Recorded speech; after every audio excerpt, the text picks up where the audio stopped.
여호수아서를 읽다가 문득 그런 생각을 좀 해보았습니다. 정말 그 당시에 신문사가 있었다면 어땠을까라고 말입니다. 신문사가 있었으면 아마 저렇게 됐을 거예요. 가나안 타임즈라고 돼 있네요. 이스라엘이 요단을 건너다, 아이성을 패배하다, 무찌르다. 아마 매일매일 신문의 일면은 저 가나안 전쟁 이야기로 꽉 차게 될 것입니다. 그런데 저게 제 상상력으로 끝나지 않습니다. 실제 그 당시에 신문사는 없었지만 비슷한 저 시대에 다량한 문서들이 지금 발견되었습니다.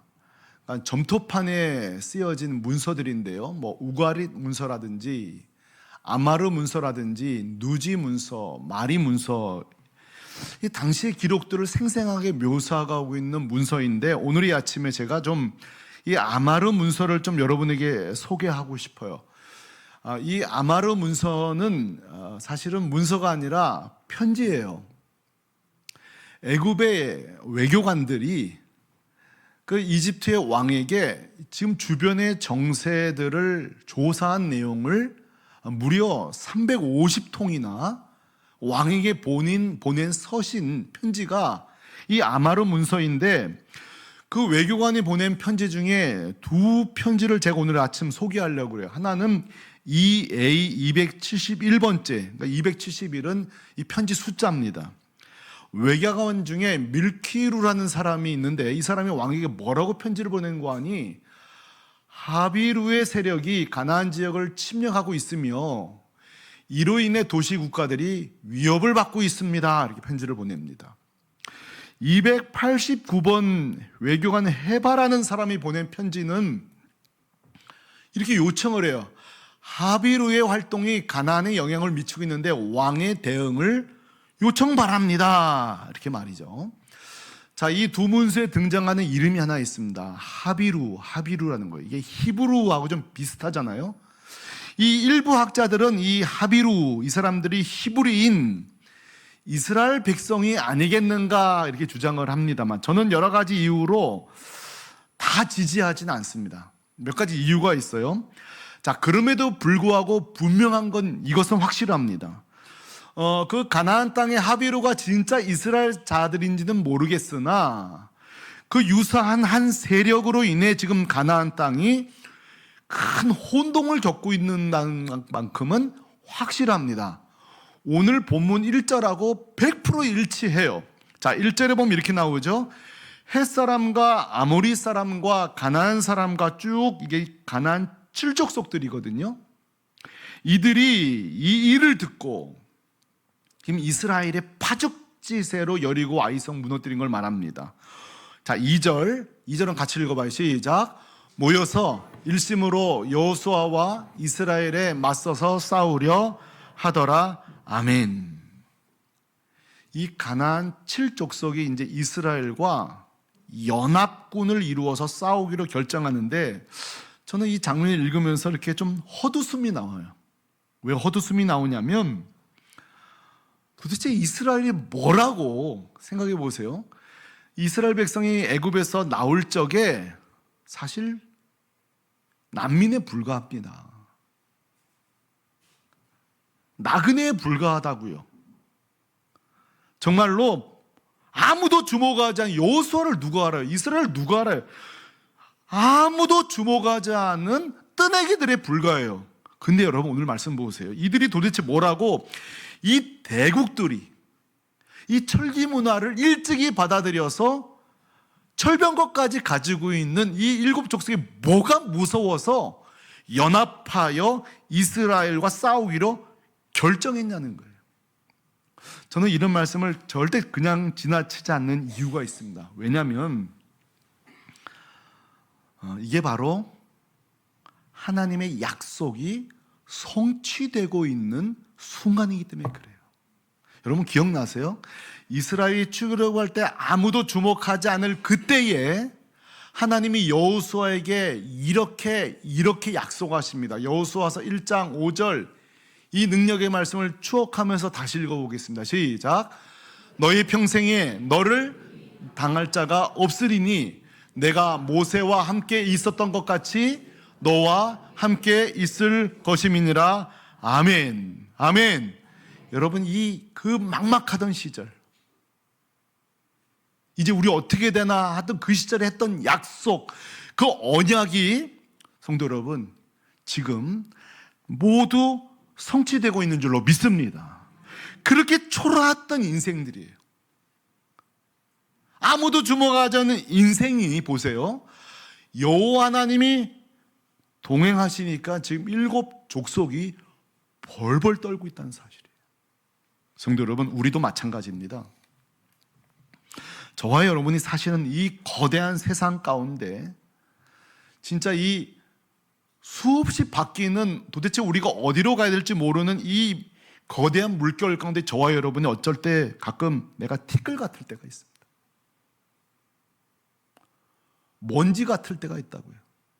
우리 청년들은 이 치열한 경쟁 사회에서 내가 먼지 같을 때가 있습니다.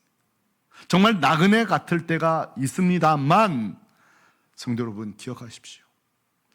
하나님만 함께 하시면 오늘 말씀처럼 천하가 우리를 둘러 진칠지라도 여러분 승리할 줄로 믿습니다. 그래서 우리에게 이 다윗의 선포가 필요해요. 다윗이 시편 27편 3절에 뭐라고 하신지 아십니까? 군대가 나를 대적하여 뭐할지라도 진칠지라도 내 마음이 두렵지 아니하며 전쟁이 일어나 나를 치려할지라도 나는 여전히 태연하리로다. 아멘. 이 태연하다는 말이요, 무슨 뜻인지 아세요? 쉬운 성경 보면 든든하다 이 말이에요. 성도 여러분, 나그네로 먼지와 같은 인생이지만 걱정하지 마십시오. 하나님이 우리와 함께 하시면 든든한 인생이 될 줄로 믿습니다. 자, 옆에 있는 분에게만 이렇게 말해서 당신의 삶은 든든합니다. 정말이에요? 정말 우리 그렇습니다. 자, 이처럼 오늘 말씀에 이 7 족속이 지금 똘똘 뭉쳐가지고 이 이스라엘과 한판 전쟁을 준비하는 이때에 이상한 사람들이 여호수아를 찾아오기 시작합니다. 3절에 보니까 이렇게 나오네요. 기브온 주민들이 여호수아와 여리고와 아이의 행한 일을 듣고 찾아옵니다. 근데 그냥 찾아오는 게 아니라 4절에 보면 꾀를 내요. 꾀. 어떤 꾀인가 하면은 바로 앞에 살고 있으면서도 헤어진 전대와 찢어진 포도부대, 낡은 옷, 낡은 신발, 곰팡이 난 떡, 이걸 가장하고 온 거예요. 마치 어디서 온 것처럼, 멀리서 온 것처럼. 그러고 나서 우리와 조약을 맺자. 우리는 지금 여러분이 진멸하는 동네와는 더 변방에 있는 자들이다. 우리와 조약을 맺읍시다 하고 오늘 찾아와요. 자, 물론 이건 거짓말이 맞아요. 그런데 사실 제가 지도 하나 보여드릴게요. 이 가나안 지역 지도를 보면 이게 참 애매하긴 해요. 이 가나안 7족속 중에 6족속은 자기 거주지가 확실해요. 그런데 이 기브온 주민들이 누군가 하면 7절에 보면 히위 족속에 속한 하나의 족속이에요.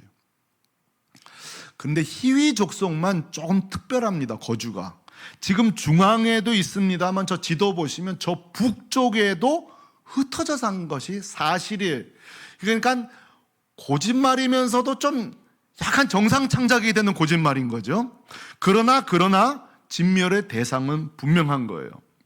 자, 이들이 왜 그러면 거짓말을 치고 이렇게 왔을까 할 때에 이유가 있습니다. 자, 9절 10절 보면은 이들이 이제 이런 결정을 하게 된 이유가 있어요. 제가 읽어보죠. 우리가 그의 소문과, 하나님에 대한 소문이에요. 그가 애굽에서 행하신 모든 일을 들었으며, 기브온 주민이 출애굽 다 알고 있는 거예요. 홍해 갈라진 것도 다 알고 있는 거예요. 10절, 그가 또 요단 동편, 그러니까 요단강 건너기 전 전투도 다 소식을 듣고 있어요. 굉장히 정보력이 좋은 주민들이에요. 민첩하죠. 요단 동쪽에는 아모리 사람의 두 왕, 곧 헤스본 왕 시온과 아스다롯에 있는 바사난 옥에게 행하신 모든 일을 들었음이니이다. 아멘. 이거 어렵게 설명해서 그러죠. 쉽게 말해볼게요. 한마디로 살려고 나왔다는 거예요. 자, 7 연합체에 우리가 붙을 것인가, 이스라엘이 붙을 것인가 판단 중이에요. 지금 조사를 해보니 원래는 이 7 족속이 연합해야 되거든요. 근데 기브온 족속이 오늘 나온 거예요. 저도 오늘 이 기브온 주민의 행동을 통해 2가지를 제가 말씀드릴게요. 하나는 긍정적인 면, 또 하나는 부정적인 면. 사람이 항상 누구의 행동을 볼 때 좀 긍정적인 걸 봐줘야 되니까. 근데 제가 억지로 보려고 보는 게 아니라 오늘 이 기브온 주민들은 좀 호불호가 있어요. 잘한 것도 있고 오늘 못한 것도 있어요. 먼저 긍정적인 거, 잘한 것부터 제가 전 설명을 드릴게요. 뭐냐면 한번 따라 하십시다. 바른 결단. 결단 잘했어요. 보세요. 아하, 보자. 가나안 우리 빼고 6 족속이 다 연합해서 싸우기로 결정했네. 그럼 우리는 어떻게 하지 할 때에 아니야. 이거 하나님 편에 서야 돼. 쟤네들 저거 잘못 판단하는 거야. 이거 이길 수 없어. 하나님 편에 서야 되겠구나. 결단했다는 거예요. 다시 말씀드려요. 결단했다는 거예요. 제가 왜 이것을 좀 주목하고 싶냐면 한번 생각해 보세요. 저와 여러분이 설교를 듣던, 큐티를 하던, 말씀을 보던, 우리 은혜 받아요. 말씀에 은혜 받고 책을 보다 은혜 받고 큐티 은혜 받아요. 그런데 한번 생각해 보십시다. 이 은혜가 전부 다 결단으로 이어지시나요? 어떠세요? 오늘 요즘 목사님 자꾸 기도하라 그러시네. 은혜야, 은혜다. 결단은 뭐예요? 기도하는 거예요. 요즘 내 마음에 자꾸 가족 구원에 대한 부담을 주세요. 가족 구원, 친지 구원. 근데 정말 친지 가족들에게 복음을 결단하고 전하는 거예요. 저는 이 말씀을 제가 오늘 좀 이 기브온 족속에 우리가 배울 점이 뭐냐면, 많은 경우 우리가 은혜 받는 것과 결단하는 것이 분리될 수가 있는 거예요. 이게 왜 중요한가 하면, 만약에 우리가 은혜 따로 결단 따로 되는 순간에 마귀는 이렇게 할걸요. 실컷 은혜 받아라, 실컷 성경 봐라, 결단만 하지 마, 순종만 안 하면 돼. 여러분, 이렇게 되면요, 사단 마귀는 우리가 성경 보고 집회 참여하고 은혜 받고 큐티하고 그렇게 두려워하지 않을걸요. 왜? 항상 은혜에 끝나니까. 그러니까 우리가 설교 끝나고 이제 저를 만날 때 목사님 은혜 받았습니다 하지 마시고 결단하겠습니다. 그럼 다 또 뒷문으로 갈 거야, 저 안 만나려고. 제가 그냥 하는 소리가 저를 포함하여 건강한 성도는 누구냐? 사실 요즘 은혜를 사모하는 것도 귀하지만 기왕이면 우리가 한 걸음 더 나가 은혜 받음에서 넘어 은혜로 삶으로 결단하는 자 되기를 축복합니다. 그 사람이 누군지 아세요? 그게 바로 건강한 성도인데, 우리가 지지난달 했던 요한계시록에 진짜 건강한 성도가 등장하는데, 요한계시록 1장 3절, 바로 이 사람이에요. 자, 읽어보죠. 이 예언의 말씀을 뭐하는 자? 읽는 자와 듣는 자들과, 그 다음이 중요해요. 그 가운데 기록된 것을 뭐하는 자? 복이 있나니. 지키는 게 뭐예요? 결단이에요. 오늘 이 기브온 주민들이 잘하는 게 뭐예요? 결단한 거예요. 우리 여기 가야 산다, 저 이스라엘들 속으로 들어가야 내가 산다 하고 결단했듯 오늘 축복합니다. 우리 샘물교회 성도들은 많은 말씀이 아니라 한 말씀이라도 순종하고 결단하는 자 되기를 주님의 이름으로 축복합니다. 그러면 잘못한 것도 하나 얘기할게요. 자, 바른 결단을 했죠. 그러나 잘못한 게 있어요. 그것은 뭐냐면 결단은 잘했는데 수단이 잘못됐어요. 그러니까 바른 결단을 했는데 틀린 수단을 쓴 거예요. 잘못된 수단을 써요. 그게 뭐죠? 거짓말을 한 거예요. 우리는 저 멀리 있는 자입니다. 살아야 되니까. 자, 우린 요즘 이 시대가 목적이 선하면 수단을 가리지 않는 때가 많아요. 또 주변도 뭐 잘 됐잖아. 그래. 수단에 하자는 있었으나 어쨌든 좋은 게 좋은 거 잘 됐잖아 하고 결과가 좋으면 과정을 우리가 이렇게 윤리성도 도덕성도 외면하는 경우가 요즘 참 많아요. 안 됩니다. 성경은 바른 목적이 있다면 수단도 거룩하기를 원하는데 오늘 이 기부원을 제가 후한 점수를 줄 수 없는 거는 거짓말을 한 거예요. 제가 이제 묵상하다 그런 생각해 봤어요. 살래니까 살려고 하니까 목적이 사는 건데 잘못된 수단으로 거짓말을 하고 1차, 2차로 몇 번을 거짓말을 해요. 제가 이런 질문을 해본 거죠. 다른 방법 없었을까? 여러분, 다른 방법 없었을까요? 다른 방법은 이런 거 아니에요? 우리 중앙에 사는 찐 가나안 족속 맞다. 우리 진멸받아 마땅하다. 하지만 우리는 들었다. 그리고 선택했다. 하나님 이 편에 들어 선에 서 있는 걸 내가 선택했다 이랬을 때에 여호수아가 지발로 걸어 나왔네. 그걸 다 죽였을까요? 지금 듣고 계신 거 맞죠? 네. 자, 정직하게 나왔는데 여호수아가 그래도 이걸 어째 죽어야지. 죽였을까요? 여러분, 여기에 대한 힌트가 있습니다. 기생 라합을 생각해 보세요. 자, 기생 라합은 여리고 사람입니다. 여리고는 제일 첫 번째로 진멸된 땅이에요.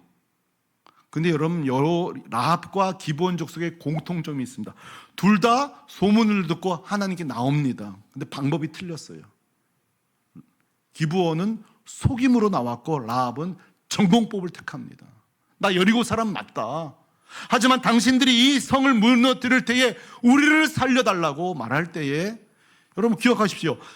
여호수아가 라합을 죽였습니까? 천만에요. 그의 형제와 그의 가족과 그의 친척까지 구원을 준 줄로 믿습니다. 여러분, 선택지 있습니다. 기브온이 정말 정직하게 살았다면 정직한 자에게 하나님 앞에 나온 자에게 나는 구원을 줬을 거라고 생각해요. 그러나 기브온 족속은 오늘 거짓말로 계속 1차, 2차 위증을 하고 위장을 합니다.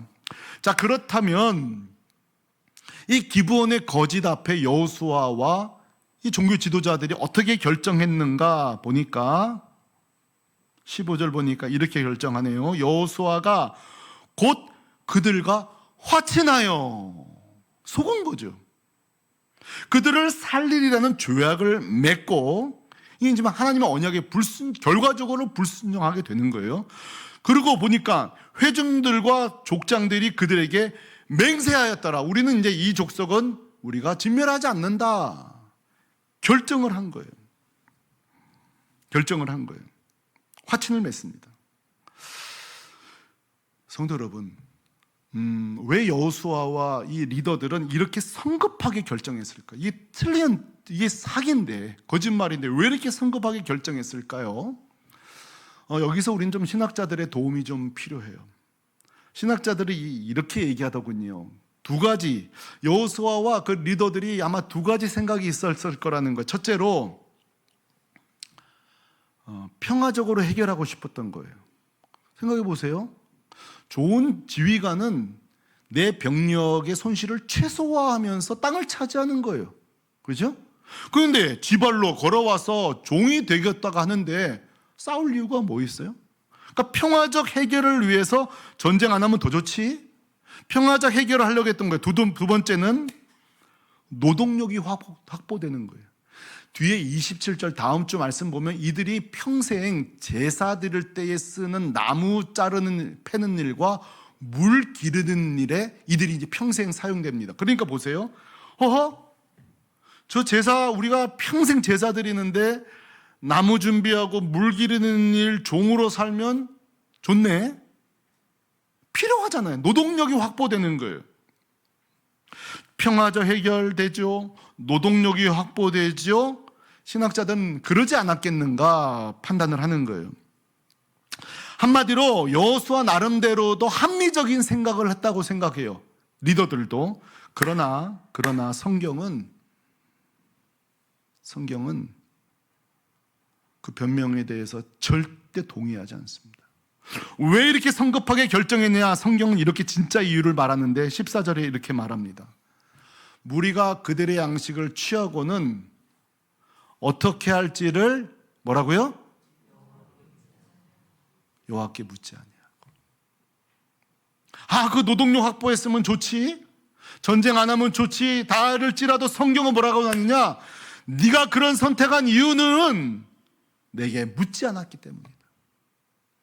묻지 않았기 때문이다. 성경은 긴 이야기하지 않습니다. 너가 내게 묻지 않았기 때문에 이런 죄를 진 거라고 말합니다. 성도 여러분, 항상 우리 삶의 문제의 출발점은요, 하나님께 묻지 않는 데서 시작됩니다. 그래놓고 우리는 이유를 대요. 시대가 어려워서, 환경이 어려워서, 이런 저런 이유를 대서 내가 이럴 수밖에 없었던 이유를 대지만 항상 정답은 짧습니다. 저는 이게 누가 싸우잖아요. 짧게 얘기하는 사람이 그 사람이 옳은 사람이에요. 거짓말하는 사람일수록 이유가 많아요. 말이 길어져요. 여러분, 정답은요, 제가 잘못했습니다. 다 제 책임이죠. 오늘 하나님은 정확하게 말이에요. 네가 내게 묻지 않았기 때문이다. 자, 보세요. 자, 하나님께 묻지 않아서 기브온과 화친을 했는데요, 우리에게 적용한다면, 여러분, 우리도 하나님께 참 물어야 될 때 묻지 않는 경우가 있습니다. 한번 추억해 보세요. 하나님께 묻지 않아서 나에게 벌어졌던 이 연쇄적인 추가적인 문제들을 한번 생각해 보세요. 저도 있습니다. 자, 하나님께 묻지 않으면 추가적으로 발생하는 일을 제가 좀 나누고 싶은 거예요. 자, 우리가 하나님께 묻지 않잖아요. 어떤 일이 첫째로 벌어지느냐? 하나님의 뜻과 생각이 이제 우리 안에 없잖아요. 인간의 생각이 슬그머니 들어옵니다. 오늘 여기도 마찬가지예요. 한번 제가 여호수아 생각해 볼게요. 기브온이 우리에게 온다고? 우리가 앞으로 저 7족속과 아직도 7번 전투해야 되는데 한 족속이라도 안 싸우면 좋지. 그거 참 좋은 일이지. 아니, 지발로 들어와서 전쟁 안 하겠다는데 뭐가 문제야? 여러분, 이게 얼마나 합리적이에요. 자, 하나님이 뜻이 없는 자의 특징이 슬그머니 인간의 생각에 사로잡히는 거예요. 또 그 생각이 틀리지 않을 수도 있어요. 합리적이죠.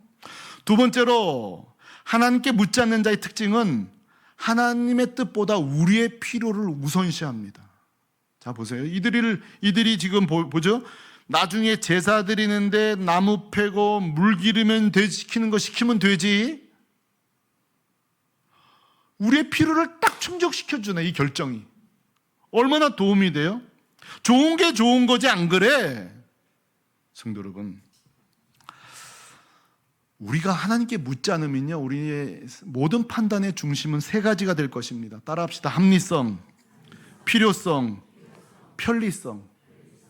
우리가 편리하고 우리가 필요하고 이건 괜찮은 일 아니겠어? 합리적이에요. 그러나 여기에서 문제가 시작되는 거예요. 하나님의 뜻은요, 불편할 때가 있습니다. 때론 하나님의 뜻이 합리적이지 않을 때가 있습니다. 우리에게 희생과 손해를 요구할 때도 있습니다. 하나님의 뜻이 내 필요가 아니라 남의 필요를 채워야 될 때도 있어요. 내 필요가 채워지지 않을 때도 있습니다. 순종하다 보면. 그런데 우리가 하나님께 묻지 않는 순간에 철저하게 나 중심으로 바뀌는 거예요. 우리 필요, 우리가 더 편리한 거, 우리가 더 좋은 거. 오늘이 508주년 종교개혁주일입니다. 자, 한번 생각해 보십시다. 종교개혁이 왜 발생했을까요? 오늘 논리를 가지고 제가 설명한다면 중세의 당시 교회가 수많은 결정을 하거든요. 예배는 이렇게 드리자, 세례는 이렇게 주자, 교회는 인테리어를 이렇게 꾸미자. 교회를 다시 짓자 말자. 자, 수많은 결정들을 교회가 해요. 굉장히 많이 결정합니다. 근데 문제는 하나님께 묻지 않다 보니까 중세의 모든 제도는 다 인간의 필요성과 인간 편리성과 인간의 합리성으로 결정되고 엉망진창이 된 거예요. 실례를 제가 들어보겠습니다. 여러분 많이 들어보셨을 거예요. 면죄부 판매라는 말 들어보셨을 거예요. 면죄부 판매. 면죄부가 뭐죠? 여러분, 우리는 어떻게 죄사함을 받습니까? 새물교회 성도 여러분, 우리는 어떻게 죄사함을 받습니까?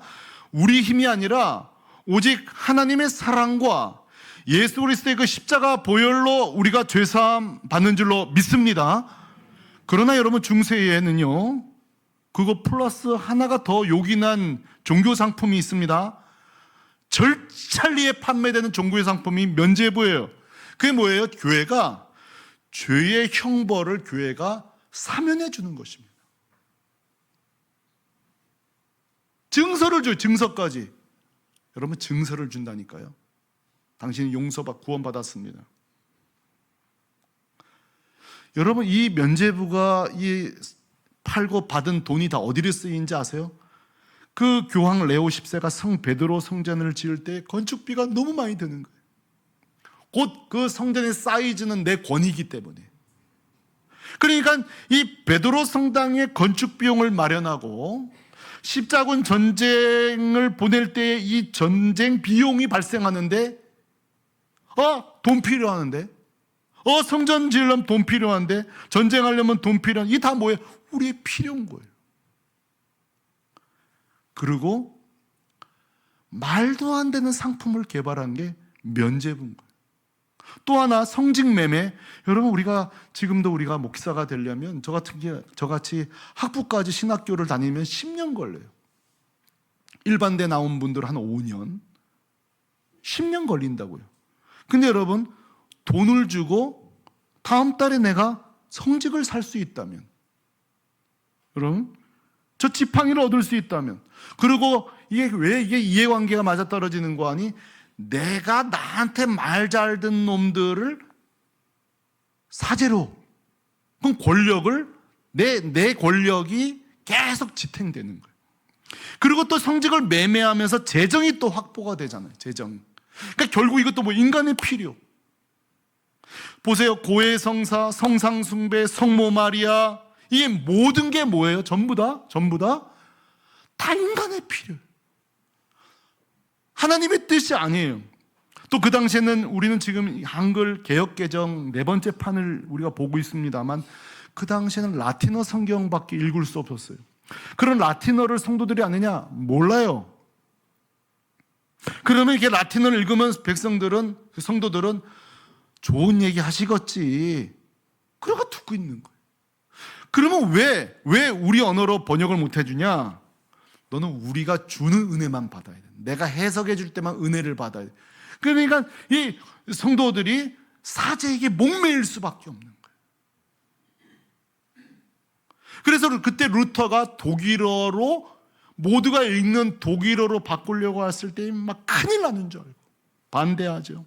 이 역사가 계속돼요. 또 영어로 번역될 때 영어로 번역하면 안 된다고 그거 뭐 반대하고, 또 킹 제임스 번역이 1611년도에 그게 번역되는데 그것만 진짜라고, 또 그다음 뭐 NIV, ESV 이런 성경으로 번역될 때 큰일 나는 줄 알고, 우리나라도 마찬가지. 한문 성경에서 여러 한글로 바꿀 때 또 얼마나 반대가 있었는지 알았어요.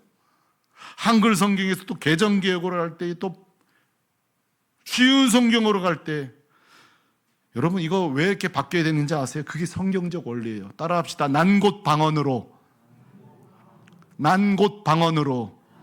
성경은 누구가 독점하는 게 아니에요. 그 난 곧 그 땅의 언어로 바뀌어 줌으로 단 한 명이라도 천국 복음을 듣는 것이 그게 은혜인 줄로 믿습니다. 모든 성경을 성도들에게. 그러니까 성경은 개정되고 또 개정되고 보수되고 번역되는 거예요. 우리 지금 주기도문도 여러 버전이 있어요. 저 같은 거는 이게 좀 입에 안 익어서 옛날 버전 씁니다만, 또 지금 이렇게 바뀐 걸 쓰는 분도 있고, 완전히 우리 젊은 사람으로 바뀐 부분 쓰는 분도 있고, 혼재되어 있다 그래서 우리가 저 사람은 더 정통이 있고, 그런 거 없어요. 그런 게 없는 거예요. 중세교회의 최대 실수가 뭐냐? 하나님의 뜻, 하나님의 생각은 없고 인간의 필요, 교회의 필요, 합리적 선택, 당장 편리함만 추구하다가 모든 것이 엉망이 된 거예요. 저는 그런 생각해봐요. 그 중세에 그 면죄부를 팔 때에 성상을 막 짓고 성상을 숭배하고, 그렇게 성인들은 잉여 은혜가 있어서 그들이 나눠줄 수, 이런 걸 가르칠 적에 이런 생각해봐요. 단 한 명이라도 하나님 이게 맞습니까? 물었다면, 하나님 이거 진짜 맞습니까? 이렇게 우리가 배우고 설교를 듣고 있는 이게 맞습니까? 단 한 명이라도 주님께 물었다면 어떻게 되었을까? 그런데 그렇게 물은 사람이 있습니다. 1517년에 과연 하나님 이게 맞습니까? 하나님께 묻고 또 물은 자가 바로 마르틴 루터입니다. 그는 하나님 앞에 가서 하나님 앞에서 무슨, 하나님 진짜 이게 면죄부 맞습니까? 이 면벌부가 맞습니까? 하나님 고해 성사 이거 맞습니까? 성직 매매 이거 맞습니까? 라틴어 성경만 고집하는 거 이거 맞습니까? 왜냐하면 본인이 읽은 성경에는 하나도 지지하지 않으니까. 연옥이 이게 맞습니까? 죽은 자에게 두 번 찬스가 주어진다는 게 이게 맞습니까? 루터는 계속 하나님께 묻습니다. 그리고 누구에까지 묻느냐? 그 비텐베르크 성당에다가 95가지, 여러분 오늘 주보 간지에 제가 이 마틴 루터가 교황에게 물은 거예요. 95가지를 물은 거예요. 그 중에 제가 몇 개를 적었나요? 한 20여 개를 발췌해서 제가 실어놓은 거예요.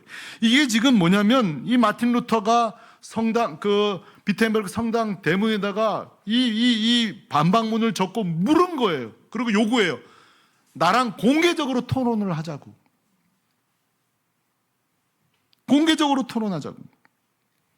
여러분 집에 돌아가셔서 이 간지 내용을 한번 읽어보시면요, 눈물 납니다. 변질된 교회 가도 은혜가 안 돼. 내가 아는 하나님, 그 은혜의 하나님이 교회에 존재하지 않는다고 생각해 보세요. 눈물 나요. 성도 여러분, 오늘 이 기브온 족속이 왔을 때에 뭐라고 그랬죠? 여호와에게 묻지 아니하고. 왜 중세의 교회가 이런 죄를 졌죠? 하나님께 묻지 아니하고. 오늘 우리의 삶의 모든 사실 문제는 뭐죠? 묻지 아니하는 거예요. 자, 우리 14절 다시 한번 읽어보십시다. 시작. 무리가 그들의 양식을 취하고는 어떻게 할지를 여호와께 묻지 아니하고. 아멘. 지금 온 만물에 주님 다시 오실 징조가 지금 확연하게 드러나고 있습니다. 주님이 이 땅에 오실 날이 다가왔다는 증거 중에 하나를 바울이 디모데후서 3장 13절에 이렇게 이야기합니다. 같이 읽어볼까? 시작. 악한 사람들과 속이는 자들은 더욱 악하여져서 속기도 하고. 자, 이 마지막 시대의 단점을, 이 시대를 뭐라고 하는 거 아니? 속고 속고. 오늘 우리 부른 찬송가 585장에 이런 가사가 나와요. 옛 원수마귀는 모략과 권세로 무기를 삼으니 천하에 누가 당하랴. 이 가사가 진짜 그래요. 지금 우리 젊은이들, 우리 성도들, 지금 여러분 우리 동남아에 제가 요즘 기사 보면서 마음이 너무 아파요. 제가 이 딸을 둘 키워서 그런지 생각해 보세요. 우리가 아이를 키워서 20살, 20대 중반, 후반 될 때까지 얼마나 사랑으로 키워요?